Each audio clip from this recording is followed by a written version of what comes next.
gets a goal? Who got the assist? Who got the assist?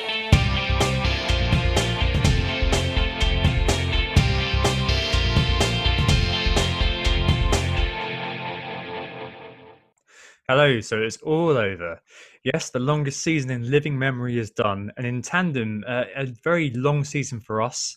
This is our 51st pod, including all the Sunderland ones, also comes to a close after a tumultuous final game week.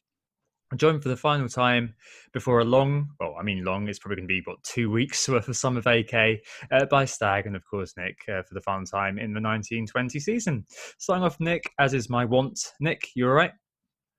Yeah, I'm good, thank you. Yeah, it was a pretty exciting conclusion to the season, wasn't it? On the Sunday with all those matches on all at the same time, pretty frantic with all the goals pouring in, and the whole afternoon was just a hive of activity before the deadline as well as during the games. Just to say who we are Who Got the Assist. You can find us primarily on Twitter, where we're all active. You can find Tom on the main account at WGTA_FPL. At WGTA_Nick for myself, if you want to give me a follow, at FPL Stag for Anthony. We're also on Instagram, WGTA.FPL. And yeah, as we said, we're joined again by Anthony. How are you? Evening, lads. Good to be back for one last time for this season. It was a good kind of mad final day. It wasn't like final days of previous years where I remember kind of goals going in all over the place, whereas I think this one, it was more, there was kind of FPL important moments happening every few minutes, but not much else. So it was a funny end to the season, but definitely a frantic one. I think, to be perfectly honest with you, the bit that got the heart racing the most was probably the 15 minutes before with the team sheets, etc. That was a complete and utter cluster of the highest order, but good fun nevertheless. Anyway, the agenda for this pod, of course, we don't have any transfers to talk about this week, thank goodness. So we're going to first move into our final day tribulations and stuff. Then we'll reflect on the season as a whole and have a look then at prices for some key men, or think about prices for key men for the coming season. And we'll also nominate some key awards for just best players in different positions, etc., as we normally do at the end of every season. But first of all, we are going to start with our final game week review, game week 38. Okay, so perhaps I should kick off proceedings, seeing as I finished the highest of all of us in the end. Finished about 82k overall rank, which, to be honest, I'm not particularly happy with, but beggars can't be choosers, I guess. Free hit, I finished with 79 points, which was a green arrow in the end. For my free hit, worked out okay-ish. I think I looked at my actual team in game week 37 versus my team in game week 38, and I was only 2 points better off with my free hit team. So not an exceptional free hit, but happy with the 79 points at least. My late replacement for Trent Alexander-Arnold, Virgil van Dijk, picked up 9 points. My captain Sterling got 16 points. I also got 11 points from Bruno Fernandes. Kane, 9-pointer. Kevin De Bruyne got me 19 points, and Martial, who came in for Salah, got me 6 points as well. But a few negatives, I guess. The Burnley triple up was a bit of a bust.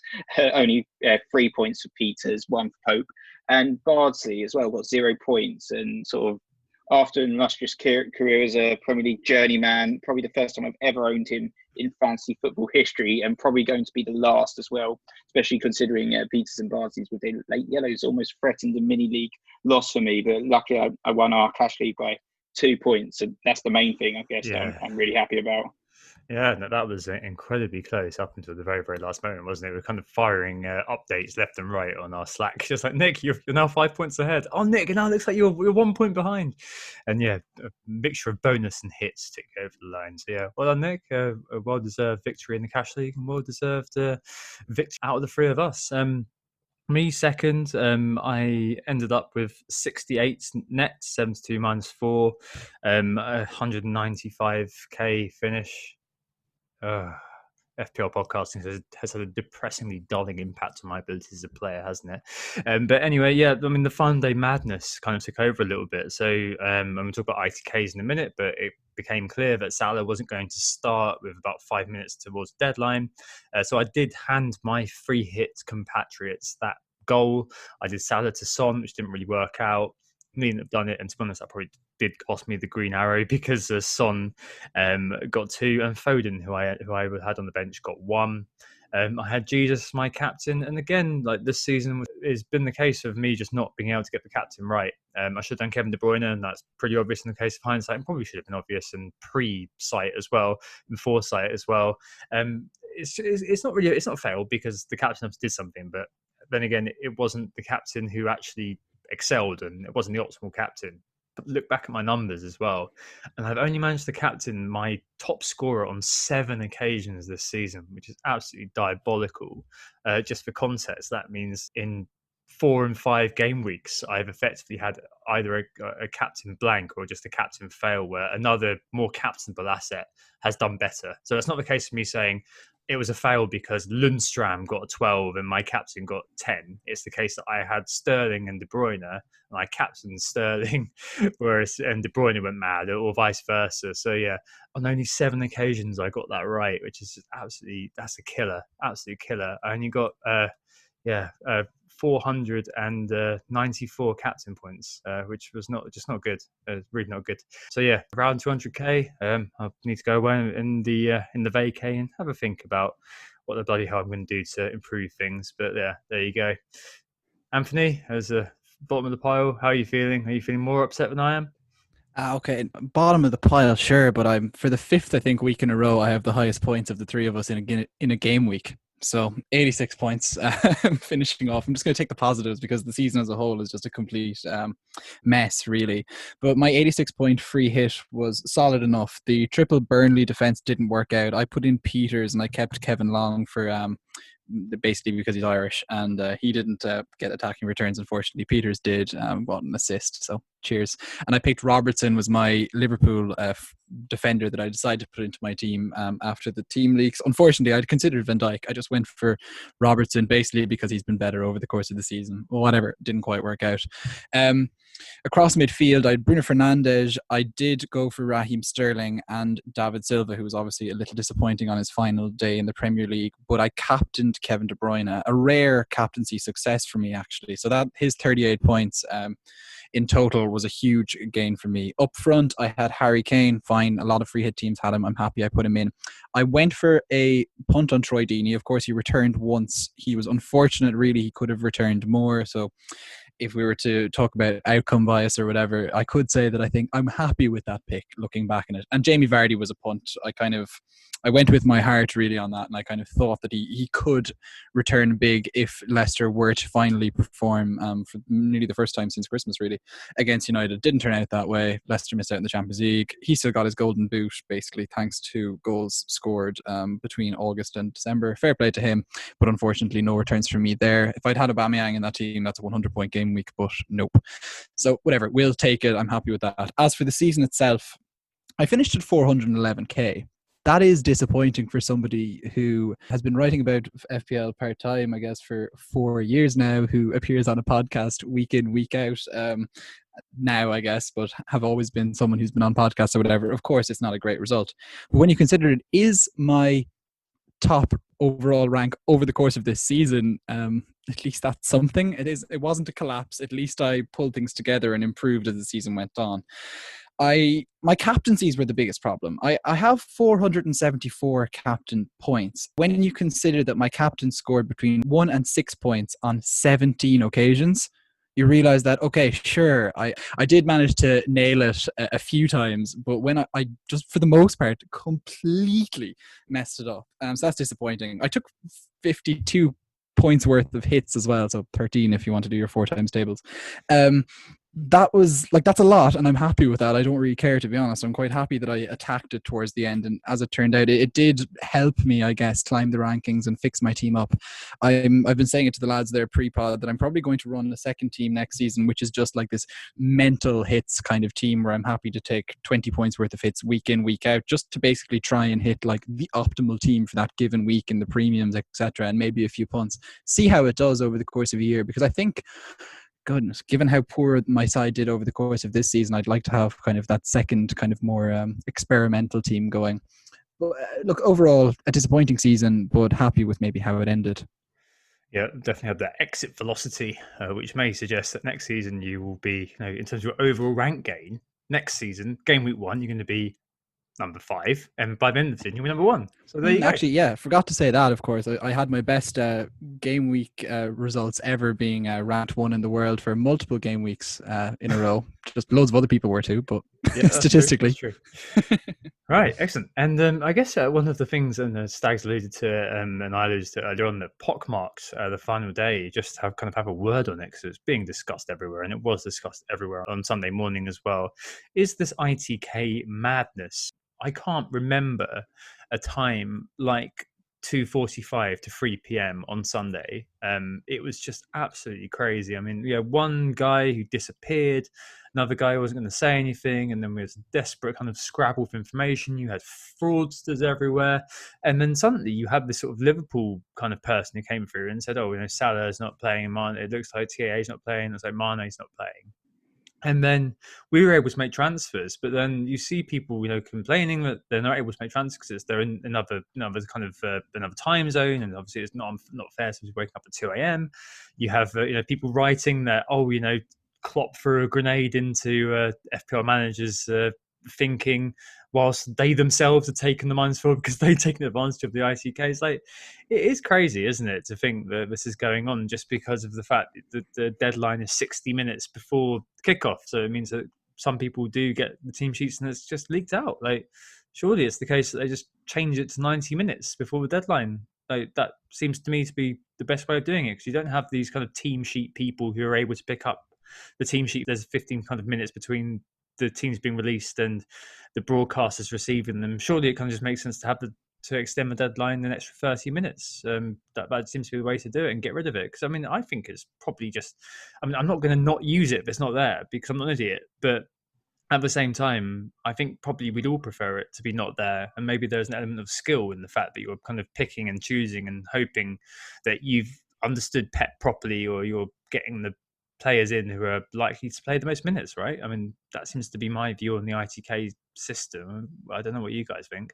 It's not really right that, some managers will have that advantage of being able to see team news and make those changes just a few minutes before the deadline, and take it like we did, obviously, but take advantage of the fact that Trent Alexander-Arnold wasn't playing, that Mo Salah or Sadio Mane wasn't playing, and find suitable replacements way ahead of the deadline. And yeah, it was completely mental, wasn't it? It wasn't just the Liverpool league. There were a few other leagues going around. It does kind of create a few issues, obviously, for FPL managers and the integrity of the game to a certain extent. And I know it's something that perhaps needs to be looked at for next season. I don't know how much time they have, but the rules do need to be re-examined there, because you've got games like Sky, you've got games like the Bundesliga Fantasy, which give you right until the start of the games before you can make changes. And ideally, perhaps FPL could do something like that and just get rid of this whole rule about the team sheets completely. But I know that they have to kind of put the website down for a little while to update the game before each game week, of their technology issues. So that is the problem there. So obviously, the 90 minutes may be another solution, but at the moment, it's just adding too much of an advantage to certain managers, and it's not fair for other managers, unfortunately, who want to play the game. Some people are asleep. They're in different time zones. Some people are at work. Some people are driving. Some people are watching their kids play football matches in random fields across England or in other parts of the world. Like, there's always going to be, some people are in nuclear submarines and it doesn't come up for air for every 3 days or something, and they can't access the internet. Like, I don't think we can start catering for like all the people who just happen to be in all of these, some very mundane, some bizarre situations. And I think the 1 hour, if anything, is the perfect amount of time. And I think, okay, if the leaks are there, they're there. If you're really into the FPL, you can go and chase it down. That's no more than with stats. If you really want to invest your time / your money / whatever, you can go and get that slight edge. Sometimes something that deludes you, to be honest. Sometimes it's not a help at all having all the information or the extra information. So, okay, fine, right. You can go and chase it if you want to. But more importantly, I think we've seen before with team leaks that some people, players, staff, whatever, tend to know who is going to be playing the day before. and some know about it, the hour before. I think the reason why we sometimes get the information just before the hour is just a kind of a mechanism for people to make sure, the people who are actually leaking, to make sure that they're less likely to get caught, but still gain the notoriety on Twitter for being the person who does the leaks, and to attract the attention and to get the gain that they do from that. Fair play to them. I can see why they do it or whatever. It's human nature. But I just think if we move it to 90 minutes before the game, they'll still have, a lot of them will still have the information and they'll still leak it because they'll want to. That's not how it works. So basically, what happens is, I know there's the portal that a lot of the teams have to put the teams into. Those are the main ones, and the rest of it is just like people like the Leicester guy who happens to know that information, but they're very few and far between, aren't they? Well, we think, but maybe we'll find that. Yeah, I'm fully aware that there is the portal there, and that's how the broadcasters, for example, get it, and that's how. But the fact of the matter is that you'll still have, remember the Anfield Express like gasness when they used to have the team like 24 or 48 hours beforehand. Okay. There is the Leicester leak as well, who often comes through. Like, if we just try to move the deadline a little bit more, all we do is we make the inner circle of people who have the knowledge that are, if we're calling it unfair that some people have the knowledge and other people don't, then all we're doing is making the inner circle who have the knowledge even smaller. It's just the people who happen to be friends with players and who happen to get that little bit of information. It happens to be people who are friends of staff or people who just are on the broadcasting teams that happen to have the knowledge more. I don't think moving the deadline is going to help things at all. I just think we kind of have to live with it. And the fact of the matter is that sometimes there are fake leaks and people get caught. And that's maybe the double-edged sword that comes with the leaks, and we might need to deal with it. Like, I think there has been signs that the Premier League are trying to crack down on it a little bit, and the broadcasters are becoming more and more aware of it because there's a bit of a circle of trust there between teams and the broadcasters, etc., and giving the teams a little bit early so that they can get their spanky graphics ready in advance. I really don't think we can start trying to move times to get something out of it or to try and change it. Human nature means, I think, that there will always be leaks, and there won't be leaks, and there'll be fakes. I think the difference is the element of certainty. So the broadcast leaks, that is certain, that's a fact that these players are all going to play. Then we had our man FPL, I'll call him Substandard to change his name slightly, comes out with a leak and he still catches everybody because I know, but people who are proven, in inverted commas, to have that broadcast leak, and the fact that there is an hour, that means that we've got 15 minutes within to act, right? If they move to 90 minutes, that means there isn't that 15 minutes to act. So that cuts out half the ITK, if not more. And that seems to be the best way to ensure that everybody has an equal playing field, apart from maybe well-known ITKs like your Anfield Express. That, to me, 90 minutes seems to be the best way to everyone's happy. You don't have these kind of broadcaster ITKs. It's up to you whether you trust these kind of, my mum's brother works at Leicester's training ground and the head coach's daughter was my ex-girlfriend, so I happen to know what's going to happen with the right back this week. It's up to you whether you believe that. But the broadcaster team sheets, those were fact that was going to happen, right? And that's a huge impact compared to just, I've been told this. There's no comparison in the weight, in the gravity between those two. So I think the 30 minutes that I've suggested, that is huge, because that removes the significance of, like, if I'm told, right, in a normal game week, right, on the Sunday, if I'm told blah blah blah isn't starting for City, that's annoying if I own that player, but I can't do anything about it because the deadline's gone. If the deadline hasn't gone, then I can do something about it, and that gives me an unfair advantage compared to somebody who, for whatever reason, can't be on Twitter, or however you want to frame it. I understand that if people are engaged, they probably should be online. And to be honest, everybody who was kind of given this false act of chivalry, there was no way I'd be looking at these. Like, that's actually bollocks. Of course, they're all online. There were thousands of people across the world locked in bathrooms for 15 minutes. Yeah, of course. That's absolutely bollocks that people weren't going to be there, right? But if you remove that through changing the deadline, you at least kind of deal with the immediate issue. And you're always going to have people who chatter, always going to get people who know the groundsman or something. But I just don't think it's removing the broad. It's removing that. I don't know. I'm probably going to come down the side of saying that I do think I think it's a nice advantage, but it kind of feels like a dirty advantage.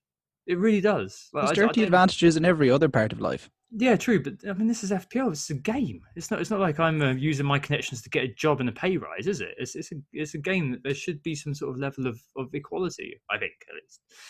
Anyway, I don't think we're going to come to a conclusion here. So let's move on to something different. Let's move on to market forces 2020-21. Just to indulge in some pure speculation for the rest of this half of the pod. I think it's always worth every year, before we know the prices, and obviously the first pod back will be probably reacting to the newest prices. But I think we're kind of looking through the list of the players who did start for us this year and kind of thinking, well, what might change next year and how might that kind of impact everything? Like, it's obviously, this is pure speculation. Every year we always say, oh God, how am I going to fit everybody in? And inevitably you find a way, a template which works, or it depends how much you follow the template, of course. Let's start off with Man City, just because that's probably the most potent way of doing it. Of course, Liverpool are Liverpool, and we'll mention them in a minute. But there's the cast of characters at City is absolutely huge, and two men stole the show, didn't they, in the restart? As Sterling, who was the top scoring player, 86 points, and then Kevin De Bruyne, who he was consistent. He did very well at the beginning and did very well at the end, so nice bookend. Kevin De Bruyne, 9.5 to start with, all the way up to 10.6. Raheem Sterling. I mean, are those two going to be the same price, do we think? I think the days of Kevin De Bruyne being 9.5 have long gone, aren't they? Yeah, definitely. I think it's worth mentioning as well that Kevin De Bruyne, top scorer for FPL this season, knocked Mo Salah off his pedestal. I was expecting Mo to make it 3 years in a row, but no, De Bruyne showed up and just delivered with his amazing assist record, 23 assists, 13 goals over the course of the season. He's just been fantastic, hasn't he? Just an amazing player. And I think 9.5 million was a very generous price. I think obviously he is injured for most of the previous campaign, but he's not going to be 9.5 million, that's for sure, next year. To be honest, I can see them both being 12 million. I think they will both be 12 million. Sterling got less points this year, 204, compared to the previous year, 234. But I think a player of his calibre, he's not going to be seeing a price drop. He actually scored more goals this season with 20 compared to 17, but only managed 6 assists for some reason compared to 15 the previous campaign. But I think definitely, I can see them both at 12 million next year. I'd be probably surprised to see De Bruyne at 12.5, just because he can play deeper sometimes. But I reckon they'll both be 12.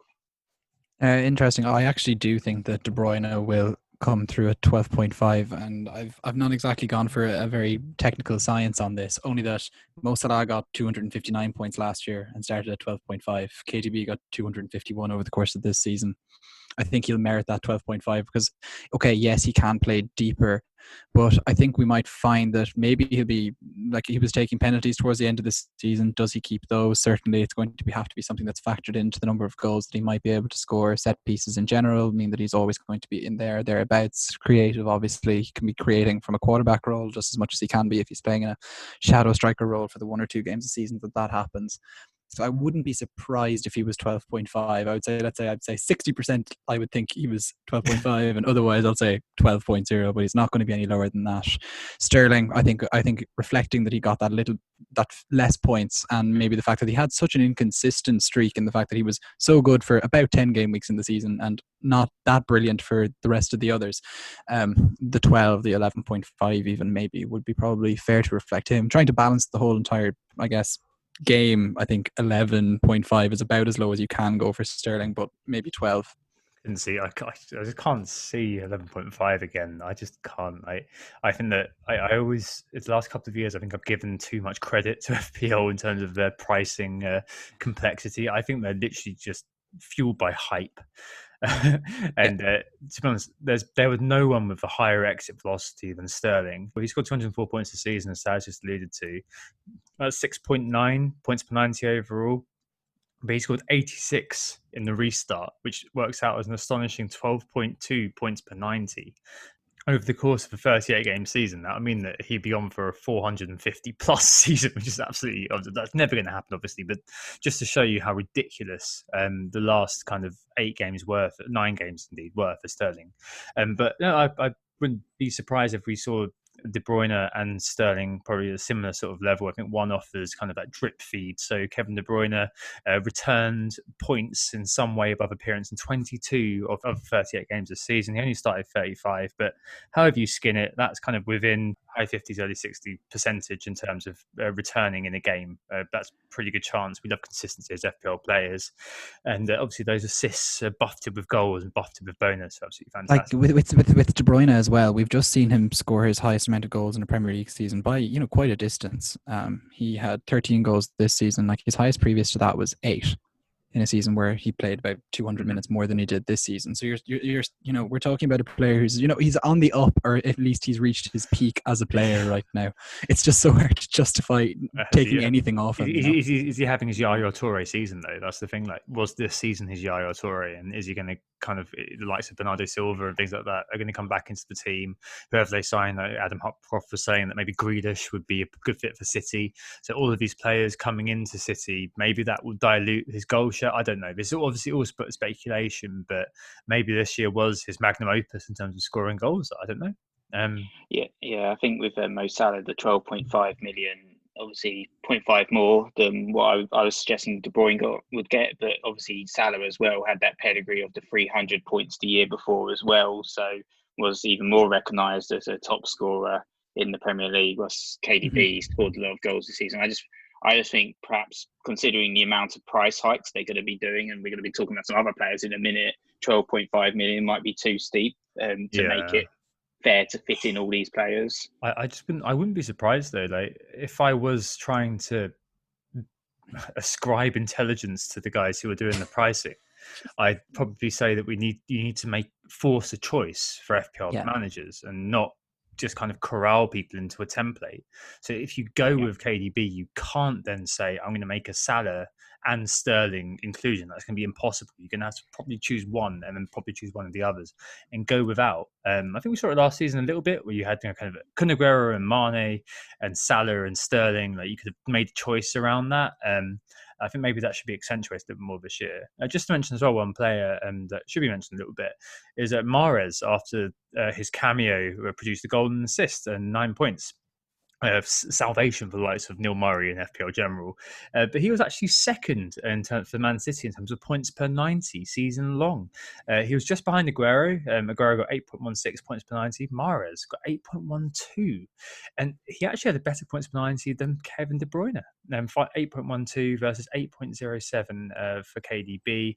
Obviously, the impacts of Mahrez have been shown by the potential impacts of Mahrez has been shown by this game. But I mean, as we documented on the last pod, it's not like he'd been coming off the bench every time and knocking the points away. So, I mean, if Mahrez is given a 9, it was 8.5 at the start of the season, he was given a 9.5 with 5 subs. That could be fantastic value for money, couldn't it? Just to have and hold in your team and occasionally just get an absolute trough to puff your game week score, no?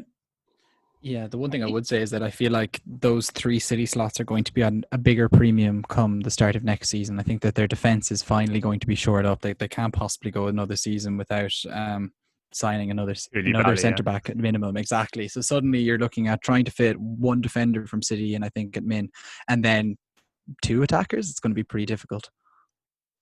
Yeah, I think with Mahrez, I can see him being perhaps a 9 million. It's worth highlighting. Obviously, it's not his. It's only his 3rd highest score since FPL began. He got 240, unbelievably, back in 15-16 when he was a 5.5 million asset, and that year he only was 9.5 million the following season. So that might perhaps temper some of the KDB valuations, considering we've got the spread of players that are going to be highly priced. And then in 2017-18, he got 195 points, and that year he was only valued the next season at 9 million. So 9 million max, but perhaps 8.5. Before we move on to Liverpool, worth quickly talking about the City forwards. Obviously, there's 2 of them, Jesus and Aguero. Now, Jesus started the season 9.5 million, perhaps a little bit steep in the valuations, considering he'd never really delivered in a big scale in the Premier League this season, thanks mainly to Aguero's injuries. He's actually had his best ever campaign with 14 goals and 8 assists, finishing the season 146 points. Now, I don't think off the back of that he'll have a price fall. I see him probably being another 9.5 million for Jesus next year. With Sergio, he started the year at 12 million, and he's spent a lot of it injured, even though he was brilliant when he was actually fit, getting 16 goals. But I don't know, perhaps if they're going to be increasing De Bruyne by 2.5 million, they've got to. This is what I meant about kind of finding the money to do the other price rise to make the game fair. Still, I could perhaps see Aguero dropping in 0.5 or something like that, maybe back down to 11.5. He was 11 million in 18-19 after scoring 169 points. So I certainly can see a small fall for Aguero for next campaign. Yeah, I think I can see that 11.0-ish price tag coming for Aguero as well. And I've gone for my exact science of 17 goals in 2018-19, so last season, saw Harry Kane reduced to 11.0. So Spurs were highly fancied coming into this campaign to not necessarily challenge for the league, but to definitely be a top 4 team. Kind of, it's easy to forget that at this point. So I think if we're to kind of give that big team premium, starting striker premium that you would expect to have, and they can't not give Aguero that premium, even though I'm sure the questions are going to start again of he's old, or someone's going to come in, or whatever the hell, syndrome. Yeah, exactly. It happens every single year. It's like, he's finished, and then no, he's not finished. He's not Anti-Nami, to go to that meme. But yeah, like, look, 16 goals this season, even though he was really missed so much of the campaign. Huge fall in minutes, reduced definitely from 12, but not much lower than 11. Yeah, no, I wouldn't be surprised. I'd be surprised by a Kane-esque below 11. I think that would be a bit of a shock, to be honest. Staying with the premiums then, the champions 2 key men, Mane and Salah. Not much between them again, especially if the other isn't playing. If the other is injured, the same 6 strikers, just buy the other one. But what's interesting looking at the data is that Mane does lose out to Salah in terms of the numbers. So Salah's shot volume is double Mane's near enough. E.g., Mane's got 34 shots on target, Salah's got 59. Similar big chances though, 29 for Mane, 30 for Salah. But Salah's such a stats machine, isn't he? It was absolutely crazy. XG of 21 compared to an XG of 14.7 for Mane. Really, Salah was in with a shout until the Kevin De Bruyne fan day madness of being the top scoring FPL player yet again. Ends on 232 compared to Mane's 209. So he did have a little bit of kind of leeway over his fellow African. But still, I just wouldn't be surprised to see Salah given that extra 0.5 just because of the hype surrounding Salah. He's always going to end up kind of getting a few more owners, I think. And, comparing that to Kevin De Bruyne, I wouldn't be surprised to see next year that people go with Salah plus KDB as being auto includes, plus another man from Liverpool. I'm sure we're going to mention him in it. TAA. Salah next year. Are we looking at kind of the same, another 12.5? Do you think? Yeah, I reckon so. I can't see him. Well, he definitely won't have a price rise considering he scored less than he did the previous campaign where he was priced at 12.5 million. So if he's not priced at the same, all it would be is a price fall. So yeah, there was only one player this season that was 12.5 million. That was Salah. There wasn't anyone priced any higher than that either. And, he could potentially have a fall to 12. That's a possibility that they decide to drop him 0.5. Mane as well.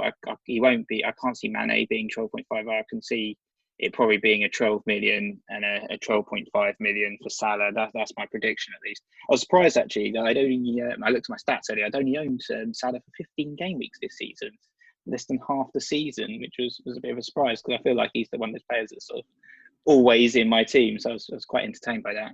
Very little to add really on either of those 2 Liverpool players, only that I do think that Salah will merit 0.5 more than Mane no matter what. I think it's just, as you say, it's really the statistics kind of back that Salah should be scoring more than Mane. In our heads, certainly, given I guess his Golden Boot season, that we would consider him a better striker in terms of goal getting, maybe not as a better striker of the ball or finisher, but certainly a better player at getting goals in the Premier League, and so he'll probably be that 0.5 more. But I think Mane would be very good value for being 0.5 less than Salah, put it that way.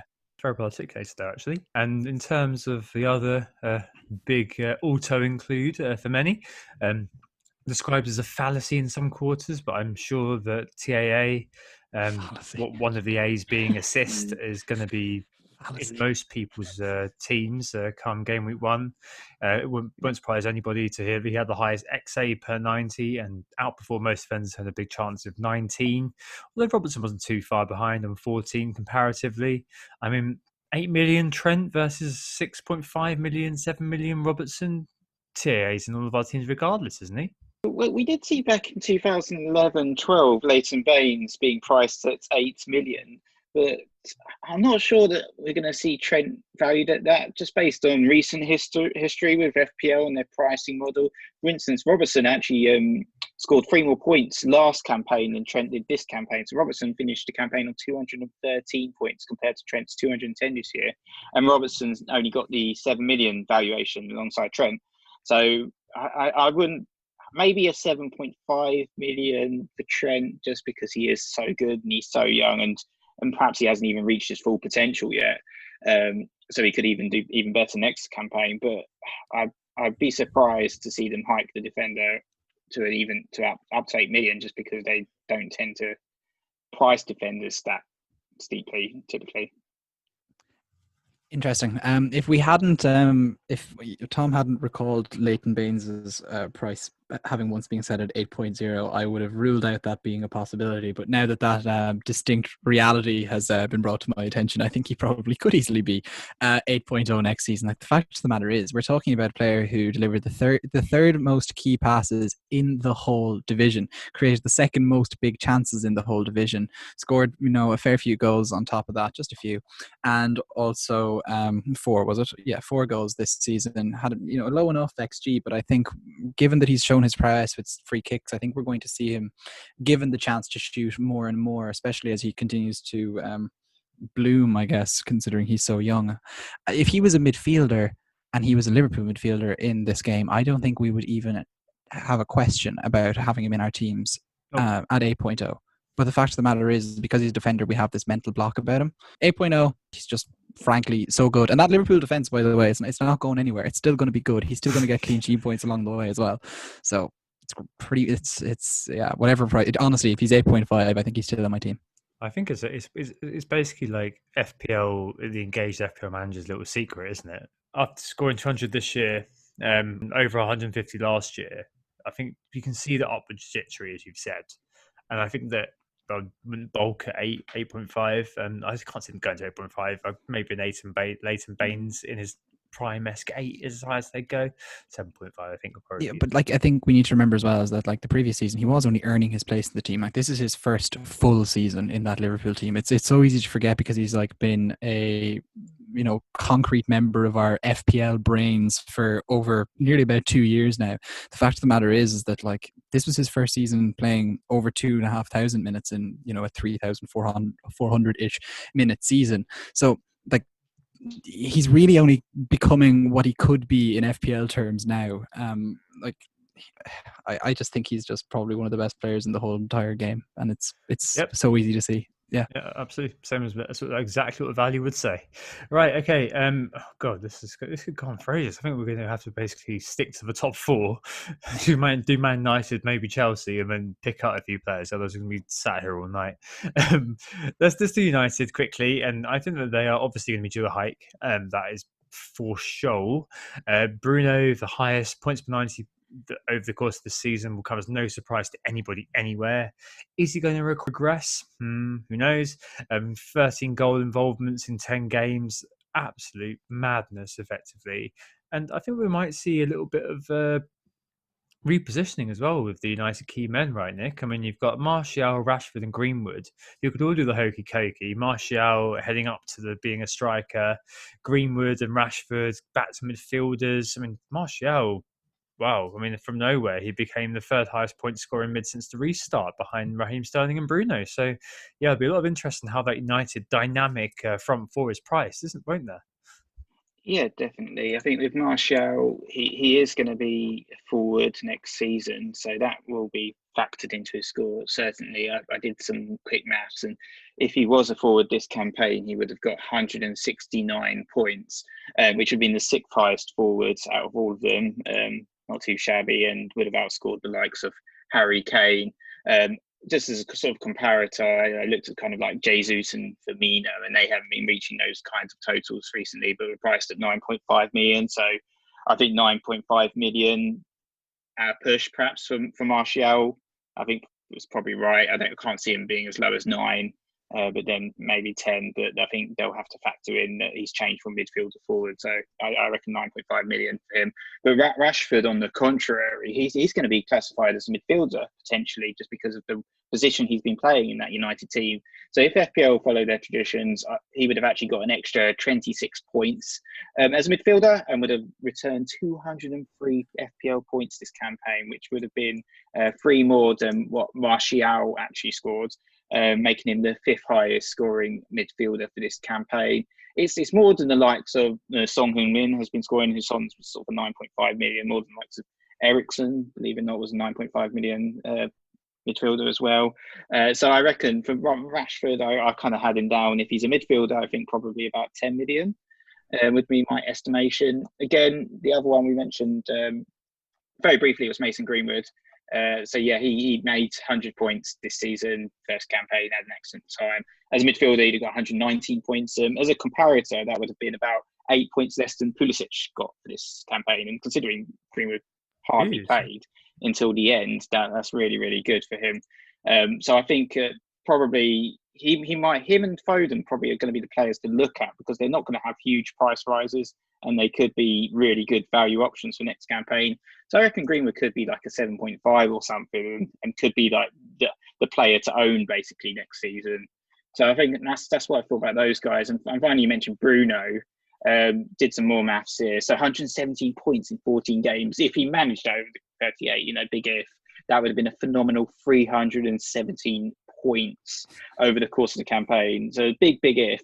But still, that's huge. And I think with that in mind, I could see him being as steep as about 11 or even 11.5, probably 11, I reckon, for him next campaign. And anything less would represent 10.5 would definitely be a bargain, I think, for Bruno next campaign. So I had him down for about 11 million. Yeah, I guess the one thing I'd temper with Bruno is, he was very dependent on penalties, and United broke the record for number of penalties earned this season. I know he was only around for a bit of that, but he took every single one after that, really, didn't he? Or apart from what did Rashford took one penalty, I think, in that period. He got a sympathy one, didn't he? And we all said he was going to rotate. They're going to rotate. No, it was a sympathy penalty. It was a charity penalty for the charity man. Jesus. Meanwhile, the one thing you would say with Bruno is that I guess if De Bruyne was so cut price at the start of this season, it's not impossible that we'll see him coming in cheaper, just in this whole balance up the game type thing. We can dream. Maybe let's move on from United, because I think there's very little to add on that, to Chelsea. And okay, Chelsea are going to be injecting some new premiums for sure into this game. So Timo Werner, Hakim Ziyech, Kai Havertz is a potentially signing as well, if you're to believe the transfer news. I'm very excited about these signings coming into Chelsea. And it's not just because of the individuals themselves, who've obviously proven themselves a distinction in various leagues. But the fact of the matter is that, like, there is no team in the top half of the Premier League table that underperformed on XG more. There's no team in the whole Premier League that underperformed more in terms of expected goals conceded. Gracias, Kepa. So... Sorry, Tom. So I looked at his numbers. They're so bad, aren't they? Sorry. Anyway. Yeah, I thought it was the Gracias got you. You were like, oh, I forgot. But yes, this is the thing with Chelsea, is that they were like really, really good on paper, and just they didn't necessarily have the finishers at the top of the field, and they didn't necessarily have the keeper they needed between the sticks, and it kind of cost them overall. Like, they, in terms of expected points, which I know this is like all of these expected stats are going to give somebody a hemorrhage, but they were very close to Liverpool actually. So like, this just tells you how good they could be if they can really bring it together next season as well, if they stop conceding from set pieces. Like, there's just so much potential for that Chelsea team, top to bottom, but that's probably not going to be reflected in prices, except for maybe with these new premium assets. Like, Higuain came into Chelsea at 9.5. That feels a tad low for someone like Werner, who comes in with definitely a better pedigree. Yeah, definitely. Yeah, definitely. But at the same time, Higuain had been the Golden Boot winner in Serie A, I think 2 seasons before he joined. Of course, Werner's coming in with that just in his back pocket this season, if I'm correct in saying. So like, is he going to be less? Is he going to be 11, let's say? But if that's what Werner comes in at, that's, I think, a pretty good price. Hakim Ziyech is a little bit more difficult to talk about purely because he's coming in from the Dutch league, and we've all know in previous years there's just like there's no such. It's where Dusan Tadic bangs, isn't it? Yeah, Jakan Bash, the highest scorer. Josie Altidore is an absolute god. Alfonso Alves. Oh yeah, Middlesbrough's saviour. Oh my, Vincent Janssen as well. And so, like, there's no such thing really as like some sort of formula for, plug in Dutch goals and assists here, exit Premier League points here. And obviously he has done well at Champions League level, at the highest level. But again, we just can't be sure that that's going to translate. Kai Havertz, young, seems absolutely brilliant, seems like a real generational talent. I wouldn't be too concerned about him, only that they might overprice him straight away because he's coming in like so well known. Yeah, signed. No, he hasn't signed yet. No, I think what's most appealing about this whole shebang, and maybe what's going to be very appealing about next year, is that we're going to end up with an extra premium or two. So we've had the same sort of collection of premiums the last couple of years, and the only thing that happened at the start of this year was that Eden Hazard left, and we hadn't had that premium to replace them with, and I had players who are able to kind of have that level of consistency. The highest priced player was Pulisic, who was new to the league, whereas in the past they've solidly had this extra premium. There was no other option out there in terms of a player like that. So, yeah, as Stag mentioned, Timo Werner coming in, very exciting. 28 goals, 8 assists last season. Astonishing 3.92 shots per 90 last year, according to Understat. And XG per game of 0.75, which is absolutely mad. Watching him, though, just a quick watch out. He's a bit wasteful. So, countless games when we were playing Fantasy Bundesliga, I watched him. He we have 4 or 5 chances a match, and only score 1. Be prepared. He obviously does have the data to back him up, but he is going to flounder a lot of chances as well. He also operated centrally at Red Bull Leipzig, and it has been suggested that he might be fielded out wide, cutting inside Aubameyang style. It'd be interesting to see where Lamps plays him, whether he opts to continue on with Giroud / Tammy and sticks Werner on the wing, or whether Werner does get that mid-central spot. So yeah, that'll be interesting to see what happens there. Another one, as Stag mentioned, Ziyech averaged 10 assists per season for Ajax over the last few years. Last season, a huge 16 goals, only 6 this year. There's still lots of SPG, as the guys have said. Watch out, there's a Dutch player coming in from Eredivisie. Did well in the Champions League, but again, slightly different to playing Burnley on the Tuesday night. And finally, Kai Havertz, 12 goals, 6 assists last season in the Bundesliga. Very young, but it'll be very interesting to see what happens with him. And of the old guard / people still at Chelsea, Giroud's done very well this year, actually, come to think of it in terms of points per 90. But the one who comes through is Pulisic. So Pulisic was the highest in terms of points per 90 this year, 6.62. Buffeted, of course, by that penultimate game weeks off the bench to absolutely smash it. So, yeah, I think Chelsea will be interesting, aren't they? Yeah, certainly. I don't think it's going to be like this campaign, though, where there were so many bargains at the likes of Chelsea and Manchester United, because they've had better seasons and Chelsea are buying a few players. This campaign, I think the value is going to be spread a little bit more thinly there. But I think perhaps Arsenal and Spurs might be teams to look at for a few more bargains if we're going to try and hunt for bargains, and we're going to have to when we start our game week 1 teams, because unfortunately we're probably not going to be able to load up on like De Bruyne and Fernandes and Salah very easily. So that's a Spurs. We'll cover Spurs quickly because we've gone on quite a lot already. But I think the likes of Kane's probably going to be the most expensive. Perhaps he might have a 0.5 price pool, but probably not based on his late season form. Unfortunately, if he hadn't had his late season form, I'd have said he'd probably have a full. But he's got 5 goals in the last 3 games or something. So yeah, probably not.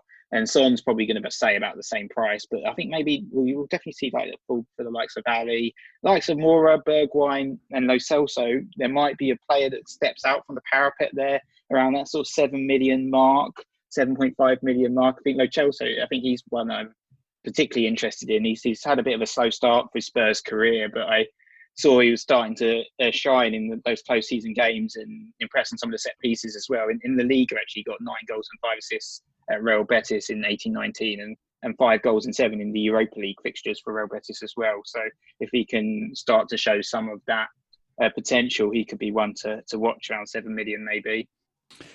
Look, with Spurs, like you'd think United's price at the start of this season might reflect what we can expect with that Spurs team in terms of their pricing. Pogba was 8.5, Martial was 7.5.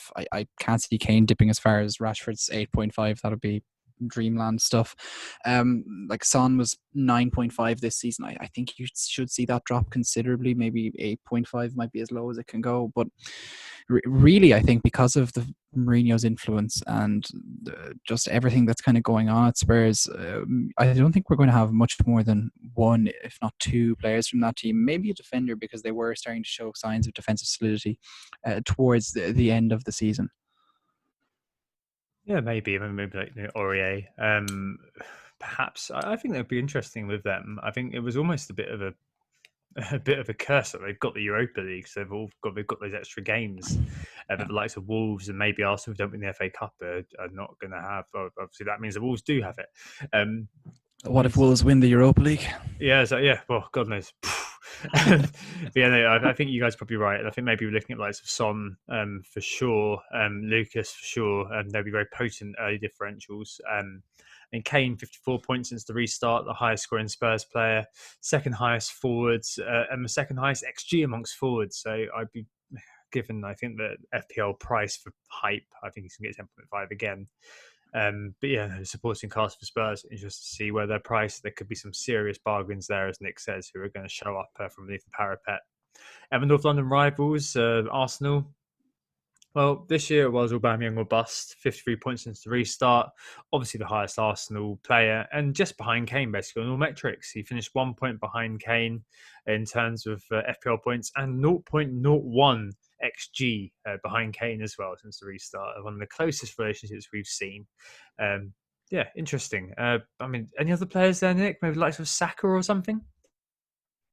Yeah, maybe. I think Aubameyang's an interesting one for sure, because I think he might be classified as a midfielder next season as well, based on his positioning. And I did calculate that he would have had a 237 points return if he was a midfielder. So that, I think for him, he's probably going to have a price rise if he is a midfielder of around 12 even as well, just because of that score is ridiculous. Yeah, I think there's a few Arsenal players, as you mentioned, Saka, was starting to really shine, and maybe he'll be around that sort of 7 million mark, around the same price as likes of Foden or Greenwood. I think he's certainly one to keep an eye on for next season. But there's some other youngsters as well. Martinelli was shining before he got injured.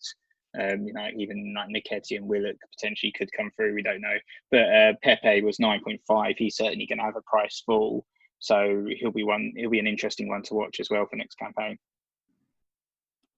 Yeah, I think generally with Arsenal, it's really a matter of, do the premiums fall enough to make them interesting, and then it is that kind of pretty big cohort of young, interesting players and defenders I think could come in cheap enough. Like Kieran Tierney, for example, having a good final day of the season is definitely going to be stuck in my mind come August. But look, it's very hard to know really what's going to happen with Arsenal. I just don't understand that club. I don't understand their FPL assets. I always get them wrong, and I probably will if I try to do anything forecasting how they're going to do next season. I guess move us on to maybe two important ones, and that'd be Danny Ings and Raul Jimenez. Jimmy, 7.5 this season. That seemed pretty fair. I think we could see that go towards 8 if Wolves' recruitment earns them even more hype, or if they do actually go farther in the Europa League. Ings was 6.0 at the start of this season. That was definitely a steal, and I could see him moving towards at least 7.0. I almost think they might get the same price point, to be honest. I'm not too sure. Like this year, yeah, 7.5 for him, and there's absolute steal. 194 points this season, beats last season's 183. But more goals, less assists. So this year, 17 goals, 7 assists. Last year, 13G, 13A. And I think what's really interesting, though, is to look at Ings. 1 goal behind Vardy, who probably not going to have time to speak about tonight, in terms of being the highest goal-scoring forward.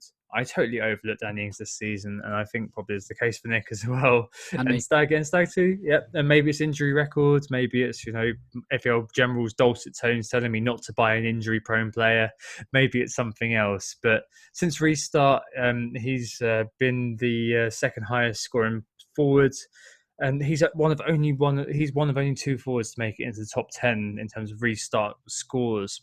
What's really fascinating about Ings though is how he overperforms his xG. So this year he had 15.66 xG, but scored 22 goals. It's his kind of aggressive style, which we've spoken about this podcast before, and the way he steals goals from goalkeepers, thinking all the way back to Adrian, and those sorts of shots arrowed into the bottom corner that seems to be his trademark. He does that again and again and again. What's interesting is looking at him versus Jimenez. So Jimenez hits his mean, whereas Ings very much overperforms it. I think what we're going to see next year is a bit of a choice between the two, because they're both the classic talisman of their team.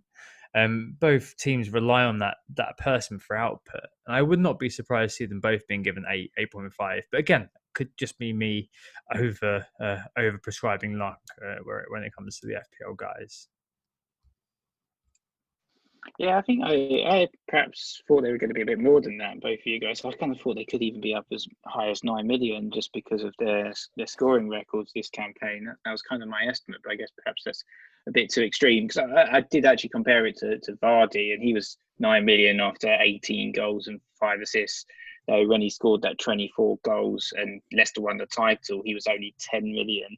But I just thought, based on their campaigns, Ings getting 22 goals. That's just phenomenal. So it's like, he must be at least 9.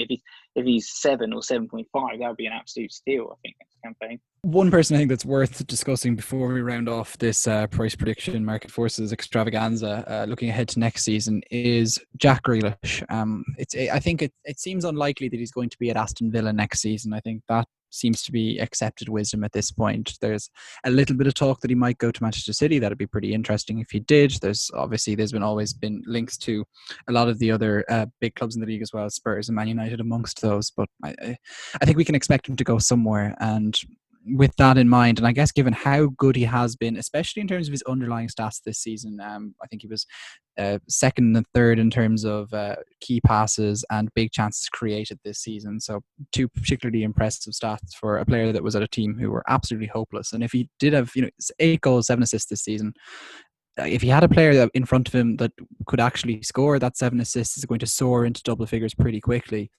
And I was trying to think about, like, what price would he come in at? Like, if he goes to a premium team or a top team, I think you'll see his price get a premium. Like, if David Silva started this season at 7.5 after a season score of returning 6 goals and 8 assists the season before, that kind of seems to me to be the roof for him. Whereas Dele Alli maybe started the season at 8.5, and that kind of feels a tad high. So maybe the lukewarm porridge of this situation is an 8.0 price tag for a Jack Grealish playing for a top team. Yeah, I think I agree with everything you said there. You've literally said everything that I was going to say. I think 8 million was my estimate there as well with Grealish. As you said, he was second only sort of to De Bruyne in terms of chances created. And unfortunately, those chances he was creating were for the likes of Samata and Wesley. So his assist tally is not as impressive as it could have been if he was creating those chances for the likes of Aguero or Sterling or Rashford. So certainly, I think he will get that price hike, probably 8 million. But sometimes it can depend on where he goes. If an announcement's made in terms of a transfer to Manchester United or Manchester City before FPL goes live, it could be as high as 8.5 maybe. Yeah, one thing I will say is if Aston Villa's fax machine stays broken for the whole summer and he does end up staying at that club, I think that kind of, upper single figures / low double digit figures in both goals and assists across the season. So you're talking about a player who can perform in both columns, effectively goals and assists. So one player who's been in a low ranked team but who's been able to do that, not this season but in previous years, was Wilfred Zaha, and he started at 7.0 for 3 seasons in a row, sometimes as a mid, sometimes as a forward, but 7 kind of seems to be that upper limit. 7.5 would be crazy, I think, if he was still at Aston Villa next season, but maybe we might expect him around 7 if he does end up staying at Villa madly. Yeah, no, absolutely. Right, well, could probably keep going for absolutely bloody ever. The likes of Richarlison, Antonio, blah, blah, blah, all on the list in front of us. But in fact is, we've been talking for about an hour. So probably time to take a break there. Probably going to the rest of this speculation will be unheard, but bear in mind that come the price list release, we're going to I've got them all right. I've cut them to keep this podcast brief, but yeah, just bear in mind that during the discussion that got cut, we got all of the price predictions correct and absolutely called it correctly because we are ITKs on the podcast world. Right, okay, let's take a break there, and we'll be back with you very, very shortly. Who got the assist? Who got the assist? Hello, the final we're back of the season, and it's time to catch up with our mini leagues. I've taken Nick's role because Nick is going to be doing the Zombie League. But let's kick off with the actual Engage Managers League. Stag, the mini league update. How did it end?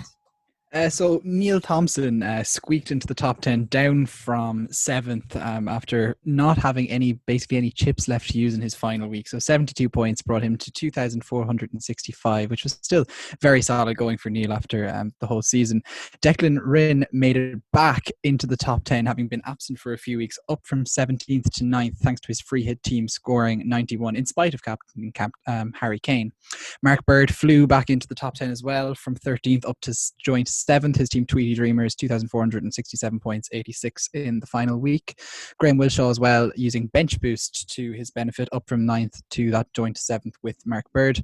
Down to 6th from 5th is MJ Maljavri with his team The Cop, 2,468 points. Free hit team Sterling captain, obviously didn't quite go as well as he'd have hoped. Down to 5th from 4th, Martin Janssen, his team No Co Enough got 68 points on a free hit, so that was a bit disappointing for him and brought him down a little bit. Jake Gallagher up from 8th to 3rd in the final week. He's joined 3rd with Sean Clark and his team Eli Peugeot Athletic, which he captained Bruno Fernandes and didn't use a chip, so pretty good going to get 81 points and climb the rankings there. Alex Coates got the last green arrow of the season here. He came from 3rd to 2nd. His team Holler at Me, 2,499 points. No chips used in the final week, but still 85 points, even though he captained Sterling.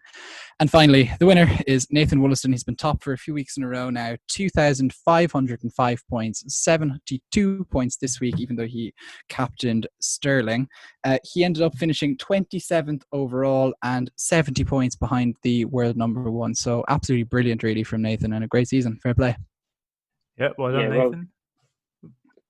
Well done, Nathan. A really fantastic performance, and great. And I also saw a friend of the pod, Luke Jurdy. Where did he end up, Nick? Oh, it was Zombies. No, it's the Zombies. Okay.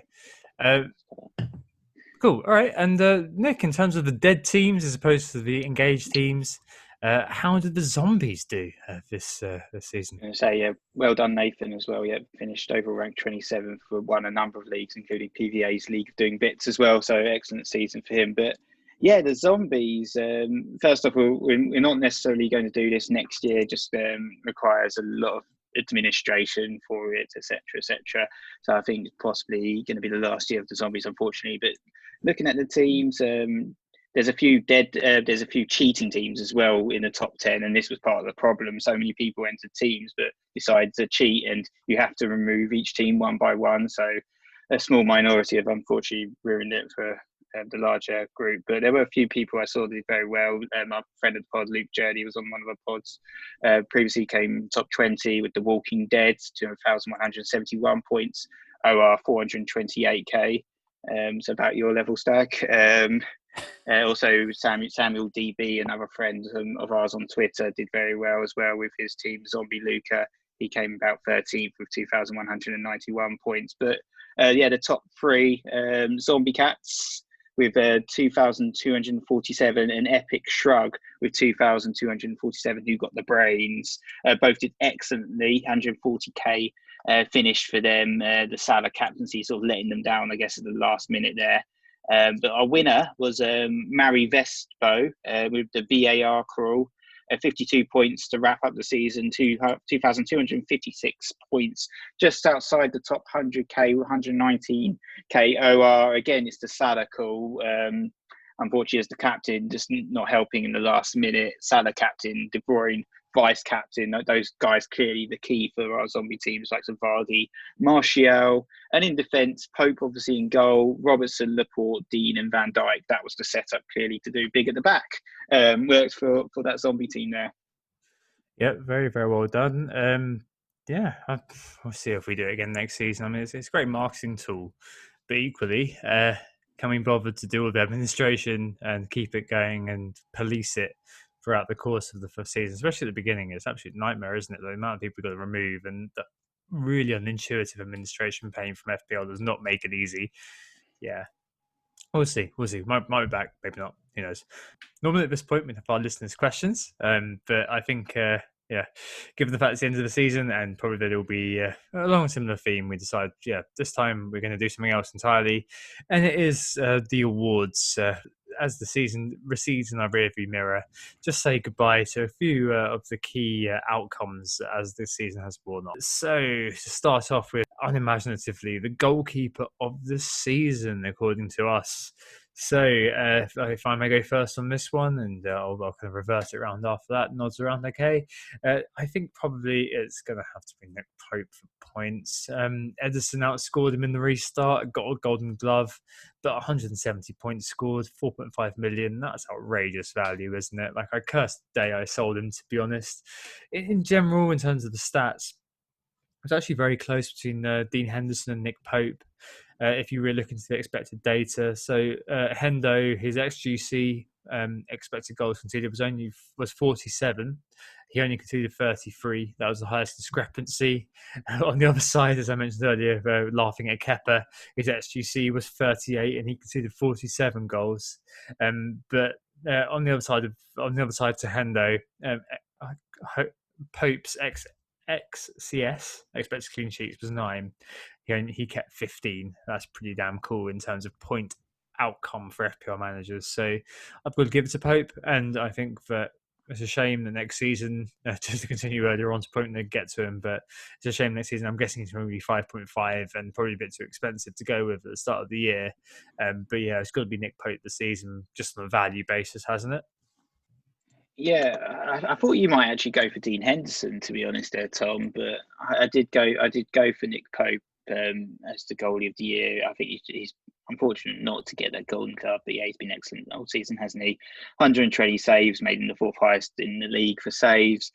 Also got plenty of bonus, 23 bonus points, was 6 more than any other keeper this campaign. Incidentally, Ben Foster was second with 17, and I'm glad he's not going to be here next year to be a sort of an evil 4.5 million temptation for us all to try and avoid.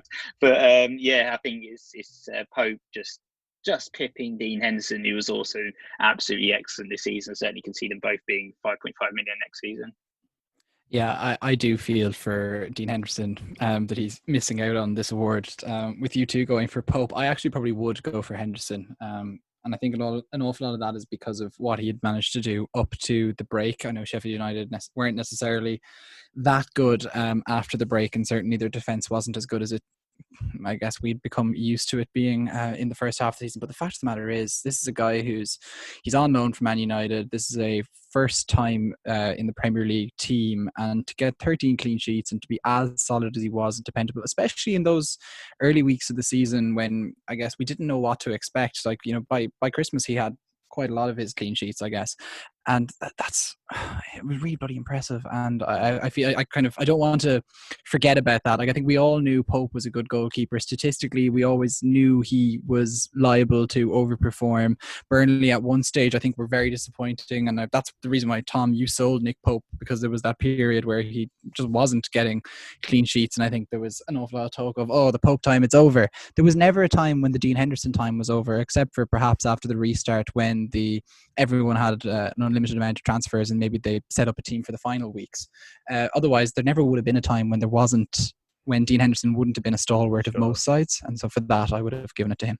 Sure. I just think that on a football level, I think that's probably where your point's coming from. Because him conceding less goals than he should have conceded, that is great. That is fantastic. Problem is that probably happened after he conceded 1.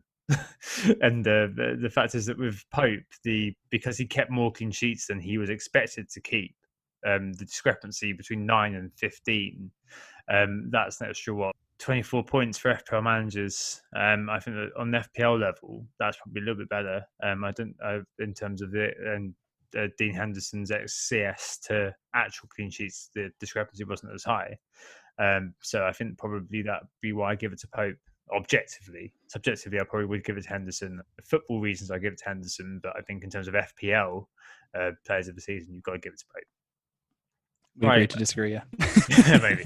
All right, okay, let's move on to the defenders then. I'm going to give it to the defender with the highest points per 90. That's obviously Marcus Alonso, a 6.28 points per 90, 5.95 for that loser, TAA. No, obviously not. It's got to be TAA, hasn't it? With an honourable mention for Lundstram, who we're going to mention again in a little bit. But there is one person I do want to just give a mention to, actually, who is in the hard done by category. It is Matt D. He's got the highest XG for defenders, the most shots on target for defenders, the most shots in the box for defenders, and the most big chances for defenders over the course of the season. And indeed was the highest scoring defender post restart. He scored 50 points, shading out Johnny on 49 and TAA and Robbo, who both got 44. So yeah, Matt D, 6.0. I can imagine him being 6.57. If he's 6.0 again, he would be an absolute fucking steal, wouldn't he? So he'd be straight in my team. Do you know what? Actually, this is the thing with Doherty, though, and like I think I fully agree with you. It's got to be TAA as defender of the season. Fine, like ridiculous. I think that we might be saying that for the next decade, to be perfectly honest with you. But Matt Doherty, the thing is that we thought 6.0 was a ridiculous price tag for a Wolves defender at the start of the season. It was like, oh, they've ruined Matt Doherty. How much fun that was the previous season. And the fact of the matter is that he's made a 6.0 price tag very much justifiable, and I think that's to his credit, especially because he had quite a slow start to the season, you know, coming in off the bench quite a lot of the time, rotating with Adama Traore. He kind of seemed like he was, after losing his place, there was talk of a knee injury which kind of hampered him through the summer, and for him to bounce back from that and to become, as you say, the top scoring player after the top scoring defender after the restart, that's incredibly impressive. And I'm going to come in with my Irish bias as well. We're talking about Doherty, but Trent, happy with that, defender of the year. Yeah, I think it's Doherty. It's only the Liverpool players that actually outscored him. So it's the fourth highest scoring defender, just Van Dijk, Robertson, Trent outscoring him there. But I didn't actually own him at all over the course of this season compared to the last campaign, where I think I had him for about 30 games or something. So I definitely missed out on those points, and perhaps that was a mistake to overlook him over the course of the season, especially considering Wolves were so strong defensively for quite a significant part of this campaign. So and he got those returns as well, 4 goals and 8 assists. So yeah, excellent second choice there. But as you guys said, I can't look any further than Trent, can I? He was just the king. I think we're all going to be in very much agreement here that he's defender of the year, certainly. Excellent, easy. Right, midfield, another one which we're all probably going to be agreeing on. It was the year of the midfielder generally, I think, is worth mentioning. Since the restart, that's particularly been magnified. The top 5 scorers since the restart have been midfielders, and 8 of the top 10 have also been midfielders since the restart. Those were Sterling, Fernandes, Martial, KDB, Antonio, Ings, who won the forwards who was in the top 10, Pulisic, Willian, Kane, and Mahrez. Overall, the top 10 was a little more variety, but 5 of the top 10 were again midfielders. And the question is, I guess, do we look at the top 3 in terms of KDB, Salah and Mane overall? Or do we also include Bruno? As I mentioned earlier, his points per 90 was absolutely insane, 8.68 points per 90, which would have him on a 329-point season over the course of 38 games. Surely unsustainable, right? Salah bossed the stats in terms of XG, shots in the box, touched in the box.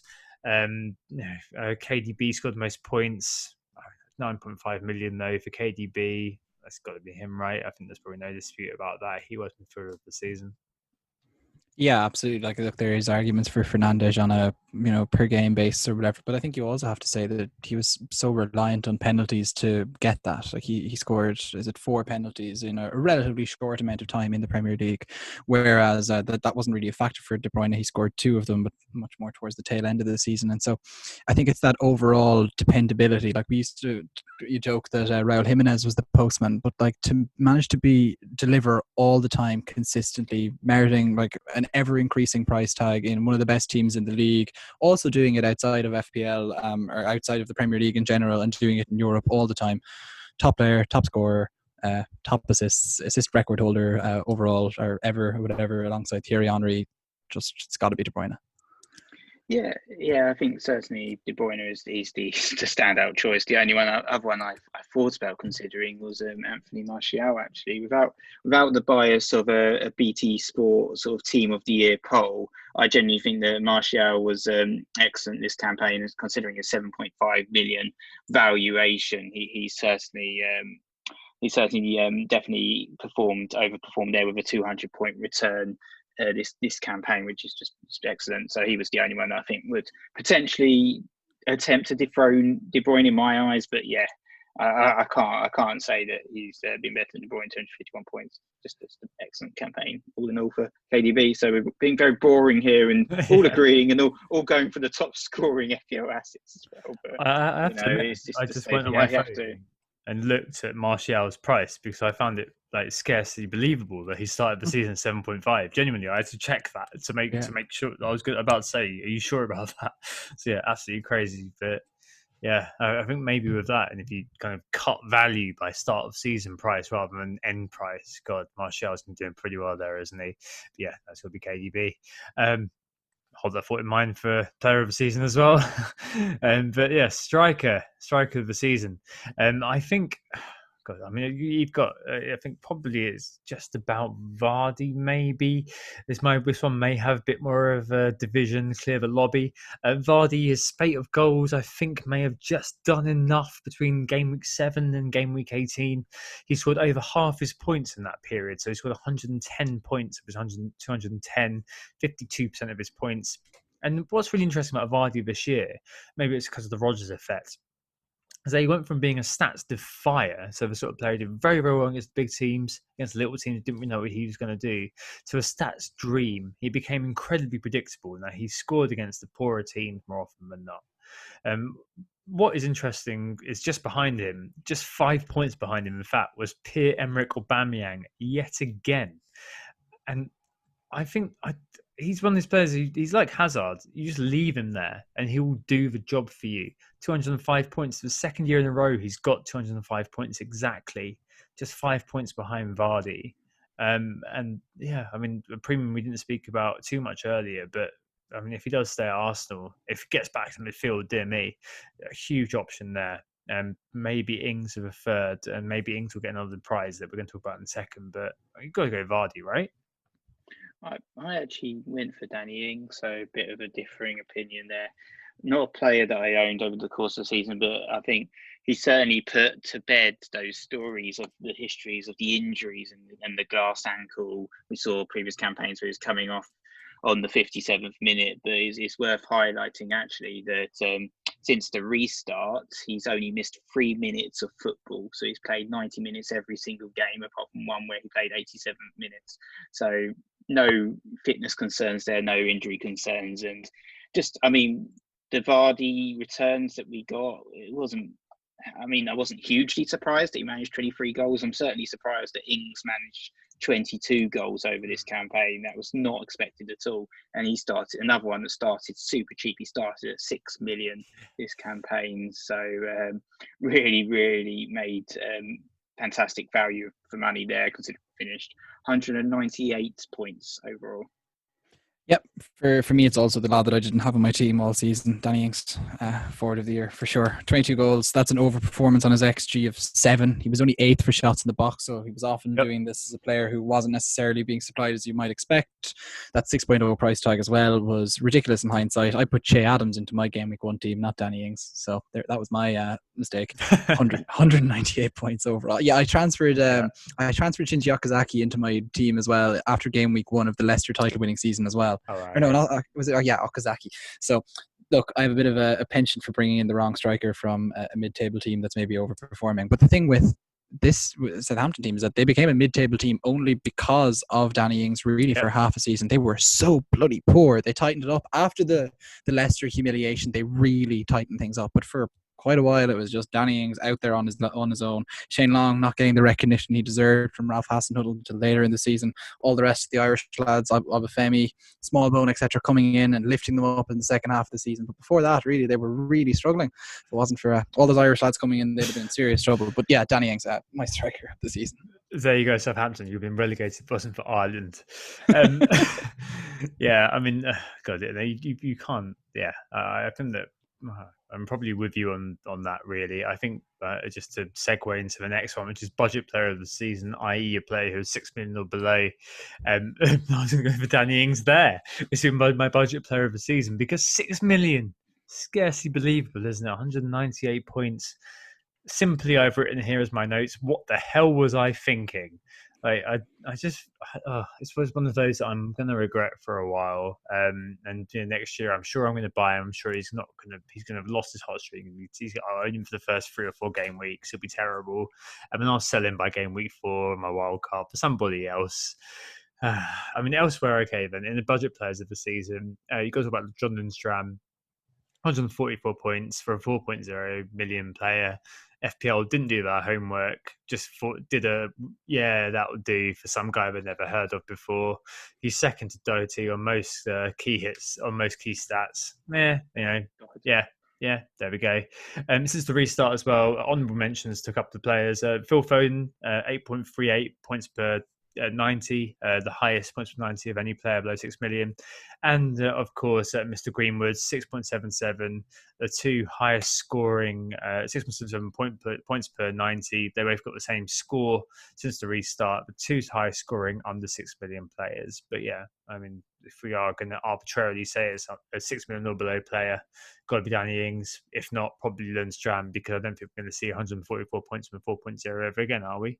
Yeah, I actually would have gone for Lundstrom just on the base. So I think there's a bit of recency bias coming in. That means he obviously lost his position and was kind of in and out of the team and was no longer, let's say, the stalwart that we'd become so used to. And as well, as we mentioned in the goalkeeper of the year section with Dean Henderson, Sheffield United's defence was just not quite the dependable defence that it had been as well. So his attraction kind of just fell on many fronts as the season went on. But at 4.0, it was absolutely ridiculous. Like, he was still second in defenders across the season for shots with 43, just behind Alexander Arnold, who had 44. Just to kind of give you an idea, like a player who had, who definitely wasn't playing all that much as the season went on, was still right up there in gross terms across the season. Like, ridiculous, really, in hindsight. Fair play to John Lundstrom, Ballon d'Or winner, if I believe Twitter. Yeah, definitely a phenomenal campaign from an FPL perspective there. I actually went for Mason Greenwood. Perhaps I'm kind of looking at the future a little bit there as well with this particular FPL asset, but considering it was his first ever campaign as a youngster, to kind of finish with a sort of 3-figure haul, 103 points, and just emerge with 10 goals somehow. Like, who would have expected Greenwood to finish with 10 goals, especially since the restart when he broke into that Manchester United team. He's been phenomenal and looks like a really exciting talent. As I said, if he was a midfielder, he'd have only had 8 points less than Pulisic. So that's who I picked as my budget player of the season, at least budget player since the restart. But perhaps Lundstrom deserves it considering his early season heroics. Yeah, I definitely think if the season was 10 weeks longer, I'd have probably been going for Greenwood, considering he'd probably added 4 or 5 goals to that tally. Like, it was kind of all going his way, wasn't it, as the season went on? Exactly. You know what? I called it. I had Mason Greenwood in my Game Week 1 squad. So, right, okay. Mid-price player of the season. For me, there's only one option here. So if we're defining mid-price player as a 6 to 9 million player, only one option here. I think it's probably Anthony Martial, 7.5 million to start with, and I'm basing that probably on recency. But since the restart, an eye-catching stat, he's got 10 points per 90, which would be a exit velocity of 380 points over the course of the season. Obviously, as Nick mentioned earlier, critically over indexing on the price that he would score if he was a forward, but still, I think that 7.5 million for Manchester United starting striker, especially as Bruno came in, I guess I think that he's the guy who gets it for me, just because of a myriad of reasons. But I think he's probably the one who, again, similar to Ings, that was overlooked and was consciously gone without for me. And maybe it's a case of me trying to make up for that. But yeah, it's got to be Martial for me, I think, in terms of looking at things from a bit of perspective. Yeah, he was a player who was mid-priced and probably should have been in a lot of our teams a lot more. Interesting. I actually probably would go for Trent Alexander-Arnold. who did outscore Martial across the whole season. I think probably should have done that as well. Yeah, we've talked about him ad nauseum in the Defender of the Year category, but I would have definitely given him that mid-price Player of the Year for pretty much all of the above reasons that we mentioned earlier. Yeah, I actually went for Anthony Martial here. I didn't really think of Trent as a mid-priced player just because he's sort of a premium defender. But Martial for me, mainly for the reasons already spoken about on the pod and the reasons that Tom just quoted as well. Oh, I think that actually, if I was, probably should have thought more about including TAA in this bracket in my head, because I just feel like he's the obvious. You guys filtered by attacking. Yeah, I did. I genuinely did. I genuinely did, because I think I kind of thought, more than 6 million. Yeah, and but Tom, it's those casuals who ignore the defenders. It just shows the mental block, which is true. And I've never espoused to be more intelligent than anybody else. So yeah, it just shows that I'm also affected by the same issues that affect everybody else. So yeah, if anything, this proves that Stag is the cleverest man around. Jesus Christ. Right, okay, and moving on to the premiums. Salah, Mane, Aubameyang, or is it the player of the season and the premium player of the season and the midfielder of the season? Oh, the triple hat-trick from Kevin De Bruyne. I think, just to kind of keep the session very, very short, because I think they probably will fall into one. Kevin De Bruyne, for me, takes premium of the season. If we're going to take 9.5 as being premium, which is just about right, to end player of the season and midfielder of the season all in the same way. Last year, it was Sadio Mane for me, who was player of the season and premium of the season. This year, Kevin De Bruyne gets those two, and indeed gets all three, in fact. It's the same as Mane did last year. But Kevin De Bruyne, I think, reframed fundamentally the way we think about him. So right now, I don't think anybody could imagine a world where he wasn't an essential member of an FPL team, at any FPL team. Not like right now, but over the course of any season, if you chose a player, he would be in there. But he was so low priced for a reason, 9.5 million, because injuries meant that last year he didn't score more than 100 points, right? He missed the vast majority of the season. That now seems scarcely believable that he got that 9.5 million. He's been Mr. Consistency. He's played the majority of minutes, and he's returned 36 goal involvements, 22 goal involvements in the 35 games he started. In many ways, the perfect fantasy asset. So I think this season, De Bruyne was the man. We saw Salah in a couple of years ago scoring over 300 points. So we've seen better. But in the context of this season, it has been De Bruyne's season. So consequently, I think he's been premium of the season, player of the season, and midfielder of the season, all rolled into one. So yeah, hat-trick De Bruyne. What do you guys think? Yeah, hat-trick for De Bruyne there. Done. I think last season Salah was player of the season for me. He hasn't done it 3 years in a row since we started the pod, unfortunately.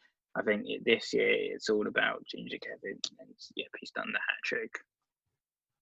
Agree? I of course I agree overall, but I think we need to give an honourable mention to the 1.2% owned, 5.2 priced Jordan Henderson. Of course, the real player of the season. No, it's complete crap. Like, I can't believe those English journalists voted for Jordan Henderson. It's the most deluded decision imaginable. And if he wasn't English, they'd never have voted for him. I've got it in there. I had to get it in there. It's ridiculous. Yeah. Ridiculous. Yeah. Not even the fifth best Liverpool player this season. Yeah, I think that all of the stuff about the fact that he was carrying the team forward, blah, blah, blah. But why didn't Wes Morgan get player of the season? Why did yeah. Yeah. So he was an important part of a championship winning team. It's like, so was Wes Brown. You know, it's like, we're not talking about him as like, a Premier League legend. And actually, and addressing that as well, sorry, I'm getting it all off my chest here.